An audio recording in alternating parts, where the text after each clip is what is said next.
On this edition of the Heel Tough Blog Podcast, we sit down with the Argyle Reports Sam Doughton to talk about the headlines for the Tar Heels as they begin fall camp. Good to hear from you. Good to hear from you too, man. So, we get camp started today. How was the experience being out there? I know it was a little bit rainy, but I'm assuming you're like the rest of us. It's football, so it's worth it. Oh yeah, no, it was very exciting for sure. You go out there. We only get about 30 minutes of just to watch and practice, and they're not going to show us anything they really necessarily don't want to show us at this point in time. But it's always a good feeling to get out there. One thing exciting about this year is they had the seat backs mostly up in the bottom section of the stadium, and that's looked fantastic for game day at Keene Stadium this year. It's going to be a real nice investment for the fans coming in, and they haven't done the upper deck yet, but the lower deck's almost completely done, and they're still working on getting that ready for kickoffs. And they got about a month out left for that, so it's plenty of time to get things going. But it looked great, and I think everyone at Be the Hills on Saturday is going to really enjoy seeing that just in the stadium. So one of the things I wanted to ask, because I saw that, and something that last year they had a little bit of a problem with was the sound system. Did that seem to be working pretty well today? Oh, it seemed to be bumping really hard. I mean, they had the usual training camp playlist on when we were out there. The same old classic rock tunes and rap hits that you hear all the time out there. But and obviously it was raining a little bit, so it wasn't always clear. But the sound system seemed to be in great shape, and it was certainly, you could hear it from a long way away when I was driving and walk in the stadium to watch. So I think it's all ready to go. I think the game day environment really could be something special this year with the seatbacks and all the changes they've made. Yeah, sounds great. I think that's something that everybody is really looking forward to. Unfortunately, we got to wait until the 15th, but I think everybody's kind of chomping at the bit. Let's start by talking a little bit about the team. And entering the season, I think one of the storylines has to focus around Larry Fedora, and really, at this point, amazingly, how hot his seat is. I mean, you think just a couple of years ago, we were talking about a guy that could be in consideration for a big-time job. Now, entering the season, how hot do you feel that his seat is at the moment? Well, it's not as hot as Scotty Montgomery's is down in Greenville, but it's the hottest of the 4 ACC coaches in the state of North Carolina. I don't think it's particularly close in any of them. I mean, it's a multitude of things. I think the support he's gotten from the administration after the 3-9 season has been great, and a good sign that things probably aren't as hot as some fans are feeling right now. I think a lot of the struggles last season have been chalked up to the injuries, and rightfully so. But slowly other things around him are slowly starting to not necessarily fall apart, but weaken. He's gotten his clock clean on the recruiting trail by NC State these past couple weeks. That's certainly been a storyline that's been circulating. His comments at Media Day, where he sort of became a national headline as a 3-9 team coming into the season, do not help things in any way. I mean, regardless of what you think of his comments, just the fact that you become a storyline itself is not a good thing. Right. And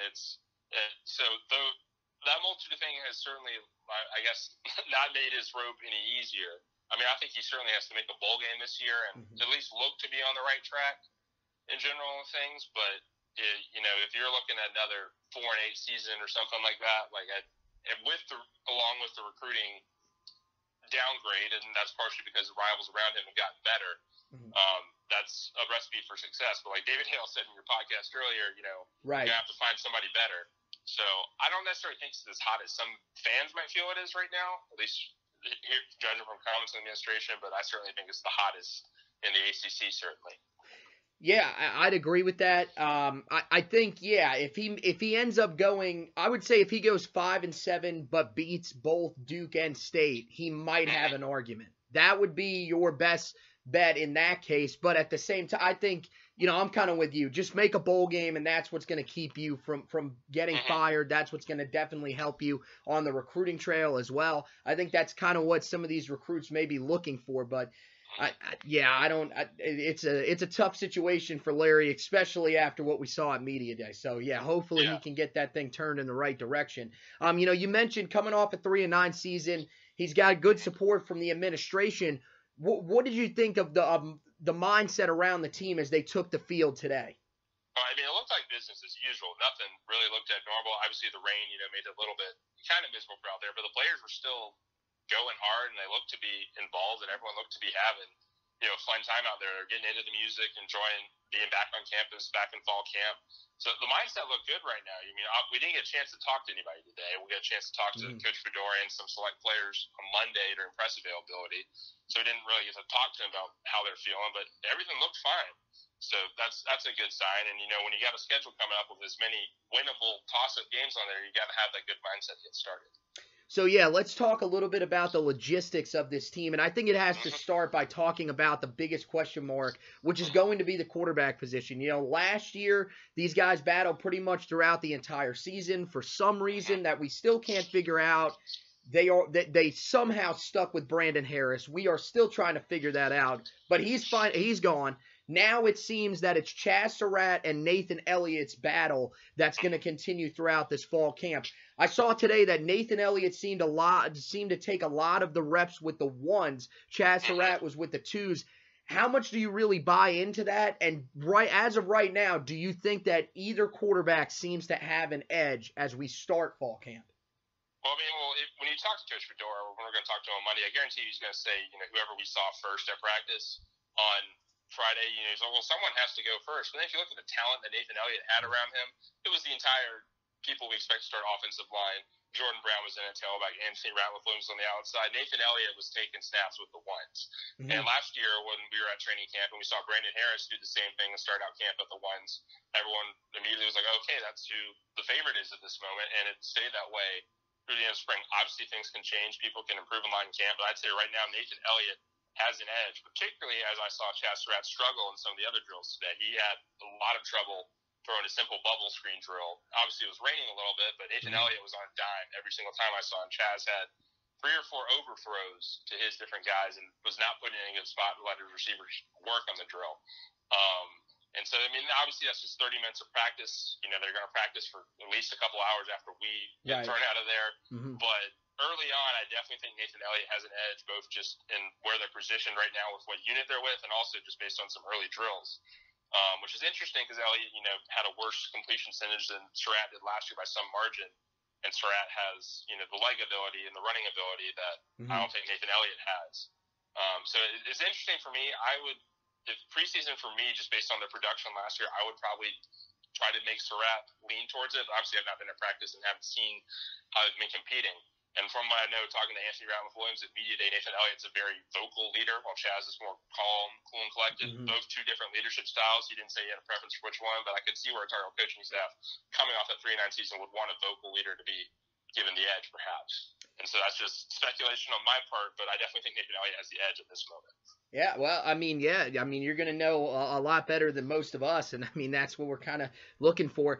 I saw the stats the other day. I was looking through the QBR, and I saw that Nathan Elliott, he finished with a 57.1 QBR a year ago. Chaz Surratt a 44.1, and you can go off of that how you kind of want to, but to me, I think that kind of shows the difference in the two quarterbacks. I think Chaz Surratt had his moments where he really struggled and turned the football over. And I think at times he can get a little, out of control. Oh, my goodness. All right. Oh, seem to have lost Sam here. Let's see if we can't get him back here real quick. Hello. Hey, there we go. Yeah. Yeah. Something got disconnected. But there's storms everywhere. I feel you. Yeah, North Carolina weather getting to us. But, yeah, I was saying, I think Elliott, really comes in with that, more like I think, on the field, he seems to have that more calm presence where Surratt, I think at times, he kind of panics a little bit. But that's, it's interesting. We'll definitely have to keep an eye. And like you said, it's far from over. Don't think that just because we saw a guy take snaps today that's the guy that's definitely starting. One of the other things that this wasn't, one of the questions that I was meaning to ask you, but I saw this, and I wonder if you had any sort of take on this. I saw that Dyami Brown was actually the starter with the ones today. Is it really, at this point, almost a foregone conclusion that he's going to see a pretty big role this season? I'm not entirely sure. Dyami Brown, Yeah, the freshman, number 21, true freshman. He was out there. I know he was out there today. Yeah, and he did have a good spring. So I saw that he was the guy that started with the ones, which I thought was interesting over Bo Corrales. I think Daz Newsome was actually in the slot, so that's why he wasn't starting outside. But I found that pretty interesting that he was out there starting with the ones. Yeah, I agree with that as well. Bo Corrales certainly looked impressive in the drills that I saw today, and obviously Bo is going to have a little more size than the rest of the wideouts on the team, being 6'4". Right. That's obviously going to pop off the screen when you're looking at it. But yeah, no, I mean, obviously we didn't get a chance to see much of the wide receivers work when these sort of drills with the ones come out. It's just sort of, a smorgasbord of things going on. They don't throw any passes. It's just sort of basically a glorified walkthrough of what the plays call supposed to be. So I think, you didn't get a chance to see him necessarily do a ton, but it was, definitely an interesting development that they're going to have a true freshman start last year. Perhaps Coach Fedora's gotten a little more comfortable with letting freshmen that have shown the ability to play in these situations than he has perhaps in the past with this past year, getting a chance to be forced to play so many freshmen. And if the Army's made the jump, made a chance to play, then power to him. Oh, yeah, definitely. So, back on course a little bit. Antonio Williams deemed eligible last Friday. How do you feel that he's going to have an impact on this team this season? I honestly don't know how much of an impact he's going to have because Jordan Brown and Michael Carter were so good for UNC last year.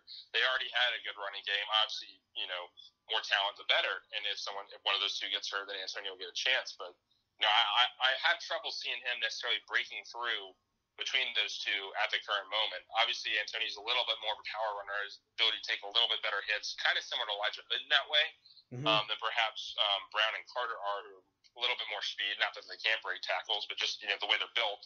I think Antonio can lower his shoulder and get going a little bit. But I mean, it's definitely good that he's around. I just don't know how much better he makes the team than they already were going to be, because they already had two good backs and already proven they can run the ball. So he's just going to be a third option, a third wrinkle. Maybe somebody they put in short yardage situations with Elijah, like they did with Elijah Hood or something like that. But I'm not sure, comparatively how, if he changes the way the season's going to work out for this team. Certainly better to have him around than not, but I don't think he's necessarily a game changer. Gotcha. Looking on the offensive line, that's going to be, I think, the key to the success of this team this year. It seems like most of the spots are pretty locked up, but the right guard spot remains a massive question mark. I'm hearing that there could be 4 guys that could possibly start there, and all of them are going to have a chance to prove themselves.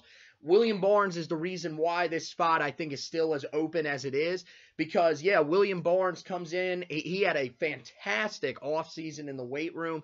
When you look at it, what do you think that he's going to bring to the table, and who do you think emerges at this position to start? Well, I mean, William Barnes, starting off, just coming in, true freshman, listed at 6'5", 330. That is elite level size, and he's got elite level ability. He was one of the top recruits in this incoming recruiting class. Coach Fedora got, particularly when Jordan Adams left to go to MLB. And so anytime you throw somebody like that into a situation, particularly when you've lost so many starters on the offensive line, so you don't necessarily need to have that continuity everywhere where everyone's going to be new, so you get a chance to build your own sort of unit. That's a good thing to see. I will say today that the person taking snaps with the ones was Billy Ross, number 56, redshirt freshman. So he appeared, and I generally think I'll give the edge to anybody who's starting off in that sort of position. And it sounded like he had a pretty good spring program as well, based on what I've been hearing. So that's who I'm going to give the edge to this time. But really, you're right. It could be anybody's game. And we, as we go to more practicability as things go on, things could change on a week-to-week basis on that front, depending on who performs in drills and who performs in practice. Yeah, I that's one of those ones that personally I'm going to be kind of focusing in on, because, man, that's one of those exciting battles. So many great guys that could take over there. The defensive line, now this is the best unit, I think, on this team. Running back now with Antonio Williams maybe could have an argument, but that defensive line is just on a different level. How important is it that they, for them to have success? Like, do you think that they could control the ultimate success of this defense this year? Oh, 100%. They are the linchpin to whether, this team goes 4-8 or whether this team goes 8-4 in my mind. I would actually probably give the running back class with Antonio Williams a little bit of an edge in this group, just because as a unit, I haven't seen the defensive line produce at a level that this defense is needed in any of my 3 years here at Carolina. True. But in particular, they've had trouble stopping the run. And that's going to be a big deal for this team, is to be able to generate enough forward push at the defensive line using Aaron Crawford and Jalen Dalton and those sort of guys to clog up running holes and give the linebackers and DBs a chance to make tackles on the outside or make tackles on the inside themselves, and not let them get to the second or third level and just eat up chunks of yards. Every team in the conference is going to try to run on this defense because they know that's where the defense is weak, because the defensive backfield, I think, is pretty solid particularly when the defensive line gets a good pass rush. So I think, in general, this defensive line really needs to show that they are as good as their star ratings and recruiting, because they have been a pretty good recruiting in general based on their rankings and, their experience. It's a very upperclassman-heavy group with a bunch of juniors and seniors. And this is the year they really need to step up. And I know individually each player's been pretty solid, but I've never felt as a unit they've had successful games the whole time. There's been a lack of consistency. I think when Louisville ran roughshod over everyone last year, part of that was Lamar Jackson, but part of that was the defensive line had trouble getting pressure. And, partially, and they didn't have as many injury concerns necessarily as some of the other position groups did last year. So I understand that they're got a lot of returners, but that's always been a huge question mark for me of this team. And I think it's the biggest X factor to whether this team can make a jump to a respectable level with so many winnable games in this Coastal Division where everyone's sort of right at the same level, or whether they're going to have another season with a lot of struggles. And it's really going to come down to whether the stars on this defensive line can produce. Yeah, I'm right there with you on that. And I think, a lot of people, this line is talented. Don't get me wrong about that. But I think it's like you said, they've had their moments where they've looked good, but they've never had, and none of these guys have ever really been overly consistent. Maybe outside of Aaron Crawford when he's healthy. He's had some health issues. That's kind of been what's hurt his career. But, I think there are guys that are definitely capable, definitely the guys on the interior of that defensive line. You mentioned Jalen Dalton, who, we don't really know what he's going to be able to bring this year, because right now he's injured. He actually wasn't even at practice today. So that's something to keep an eye on. Jeremiah Clark's another one of those guys that, has really done a good job stopping the run, but he's just not able to get on the field all that much. I don't know why that really is. I don't know if he's just not showing enough in practice or what's going on there. And then, getting pressure on the quarterback's got to be a key this year. I mean, I can't remember the last time that we had a guy even finish with over 7 sacks in a season. That's absolutely something that we've got to do, especially with the quarterbacks that you're going to face in this Coastal, because, there are some guys that have some talent, but there's a lot of guys that are young that if you put pressure on them will make mistakes. So that's the key, I think, for that defensive line. You mentioned the defensive backfield, and you said, look, they've got some talent. Do you think that this unit has what it takes to be able to bounce back from what we saw last year, which was, a little bit of inconsistency, something that, with how bad our run game defense has been, we kind of got to have a consistent backfield?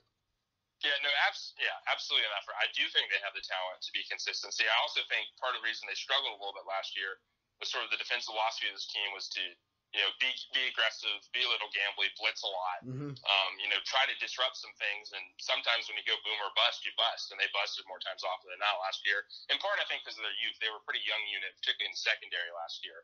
And now, this year, they're going to have a bunch of guys returning. You lost MJ Stewart, who's obviously a big hole to replace, but you've had 3 or 4 guys behind him that have played consistently over the past 2 years and have consistently shown improvements. I think we saw it towards the end of the season last year, particularly with KJ Sales really stepping up and playing well. Safety-wise, I really don't have any concerns. I think Britt's very solid, and Miles Dorm is out practicing today, so that injury concern did not appear to be there. So I'm bullish on this group. I think this group's going to be pretty good. But I also think that they'll be helped out tremendously if the defensive line can generate that pass rush, like you mentioned, which gives them more chances to make plays on the ball, maybe uptick those interception numbers from last year, which finished pretty paltry 7 when most advanced said there should be somewhere in the double digits easily based on the number of passes they defended. So I never know what to make of a Tar Heel defense just because there's so many different variables. It's never been something that's been consistently good under Fedora, even when Gene Chizik was here. And I think honestly this whole defense comes down to the defensive line in my eye. If the defensive line can do their job, stay healthy, and help against the run, and also generate a decent pass rush, the rest of the units are talented enough that they'll do their jobs, and I think they've consistently been doing their jobs. Linebacker, of course, a little bit lean, obviously a little bit young all around, but I think there's a lot of talent there as well. So everything on the defense centers down on the defensive line for me. Everywhere else, they got enough talent, and the defensive line has enough talent. The defensive line's got to execute to get everything going. Guys, Sam Doughton from the Argyle Report. Man, this was fantastic. Great having you on, man. Great stuff. And, you're one of the lifelines for Tar Heel fans. I know they're going to be following you this year. So, give them the Twitter handle so if they want to follow so they can know exactly what's going on with Tar Heel football this season. Yeah, well, first things first, you should follow the organization I work for at Argyle Report. That we're a UNC-based site. We got started last year by former Go Hills writer Turner Walston. We got sort of a new crop of people coming in. It won't just be me on the football beat all season. We'll have a couple guys shifting in and out. But we also cover all the other Olympic sports. So if you're a fan of volleyball or either the soccer teams or field hockey, anything coming up this fall season, you want to be sure to check us out. I personally am at SJ Doughton, DOUGHTON. That's where you can find me on Twitter, where you can get my insights into the team and the things that I'm seeing. Anthony, thanks for having me on. I really enjoyed it. Hey, yeah, I enjoyed it, man. Just awesome stuff, and we will definitely have to have you on back down the line if you'll join us again. So. Absolutely, appreciate it. Have a good day. All right, you too, man. All right, guys, Sam Doughton of the Argyle Report stopping by to give us a little bit of an update on what's going on, through the first day of camp and what we're going to be looking for as camp goes along. Guys, tomorrow, of course, Meet the Heels, big day for the Tar Heel football team. Come out and support this team. It's going to be 3 to 6 p.m. in the Blue Zone inside the stadium. So, yeah. Like Sam said earlier, you guys get to go in there, you get to meet the players and everything like that, but you also get to take a chance to look and see what the stadium looks like for this upcoming season. Guys, as always, follow the blog. It's on medium.com, Heel Tough Blog. It's also got a Facebook page now. On Facebook, just Heel Tough Blog. Follow the podcast on Spreaker.com. You can go ahead and subscribe there. Everything goes out over my Twitter page as well, at Future Tar Heels. So, guys, check that out.